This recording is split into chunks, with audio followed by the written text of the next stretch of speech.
So let's change topics, Admiral Stavridis, and let's go from South Korea to the Middle East. Obviously, so much happening there. Please give us your insights, and then we'll ask Richard for insights this morning.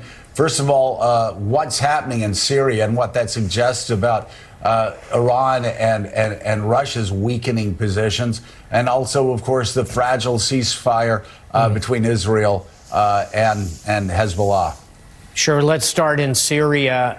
I think you've got it exactly right. As the dark forces here, if you will, who have been supporting Bashar al-Assad, the dictator and a war criminal who has had his way in Syria now for decades, his family. What you're seeing is Russia weakened because of what's happening in Ukraine, Iran weakened because of a series of attacks against them by Israel, Hezbollah, another supporter of the Syrian regime, likewise quite weakened. So as always, in geopolitics, nature abhors a vacuum. As there's less going on that can stand in support of Assad, these rebel forces are coming in. Now, before we start cheering too loudly, Team Rebel in Syria has got an awful lot of al-Qaeda DNA, some Islamic State DNA, terrorists. So this is not good guys and bad guys on the march here.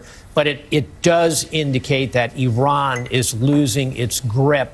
And what Iran has desperately tried to build is a kind of a land bridge that stretches from Tehran to the shores of the Mediterranean. This takes a big chunk out of that, and that's a good thing. Final thought is let's turn to the ceasefire, which feels like it's kind of crumbling between Hezbollah and Israel.